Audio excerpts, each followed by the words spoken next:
pointe nord-est de l'Italie, c'est là que se trouve la cité de Tarvisio, dernier point de passage sur le sol italien avant de traverser la frontière vers l'Autriche ou la Slovénie.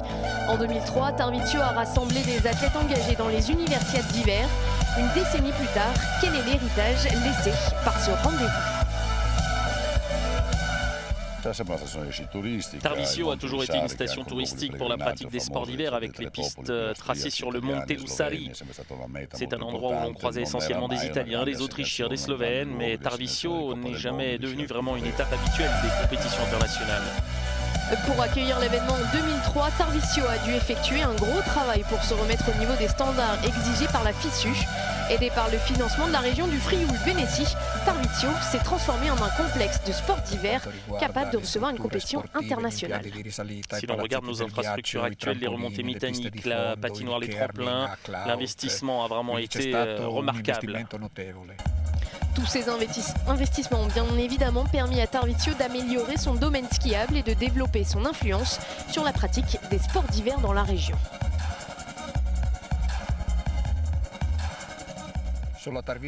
Si l'on regarde seulement sur Tarvisio, nous avons maintenant 38 km de pistes skiables sans prendre en compte les pistes du ski de fond. À 10 km d'ici, à Selanevea, on compte encore 35 km. Ce domaine se situe d'ailleurs également de l'autre côté de la frontière slovène, donc vous pouvez partir de Tarvisio, skier jusqu'en Slovénie, revenir, et je vous garantis que vous n'aurez pas de problème de contrôle au passage des douanes. Avec ces nouveaux standards, les chiffres de la fréquentation touristique ont augmenté. Rappelons également que le coût d'une journée de ski à Tarvisio est l'un des plus attractifs de la région, même en comparant avec les voisins autrichiens et slovènes. Ouais, le tourisme a complètement changé. Tarvisio est désormais reconnu, attractif. Si l'on compare les chiffres des années 90 et maintenant, il y a une progression de 150%, et tout cela grâce aux Universiades de 2003. Mais l'héritage des Universiades 2003 ne concerne pas uniquement le tourisme. Le sport dans cette région d'Italie a également profité de l'événement pour prendre un nouvel essor.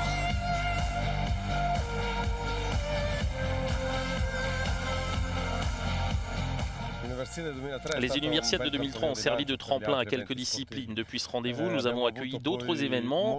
Le plus important d'entre eux est la Coupe du monde féminine de ski alpin que nous avons organisée depuis à 3 reprises. Nous avons aussi organisé les mondiaux de ski nordique junior et des moins de 23 ans, c'était en 2007. Et puis les infrastructures ont permis également à certaines disciplines de revivre dans la région. On peut prendre l'exemple du club de hockey de Ponteba.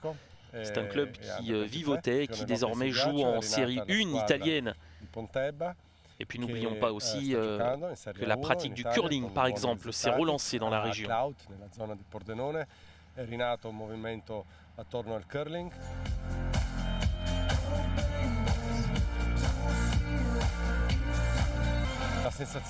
Le sentiment qui prédomine 10 ans après ces Universiades, eh bien, c'est que ce rendez-vous a été l'élément déclencheur pour faire revivre ou renaître différentes disciplines sportives. Ces initiatives ont également permis au public et aux étudiants de la région de renouer avec la pratique des sports d'hiver. Che ci sia più interesse da parte del pubblico e anche dei giovani ragazzi che si dedicano a questi sport. La flamme des Universiades 2003 brûle toujours à Tarvisio 10 ans après l'événement.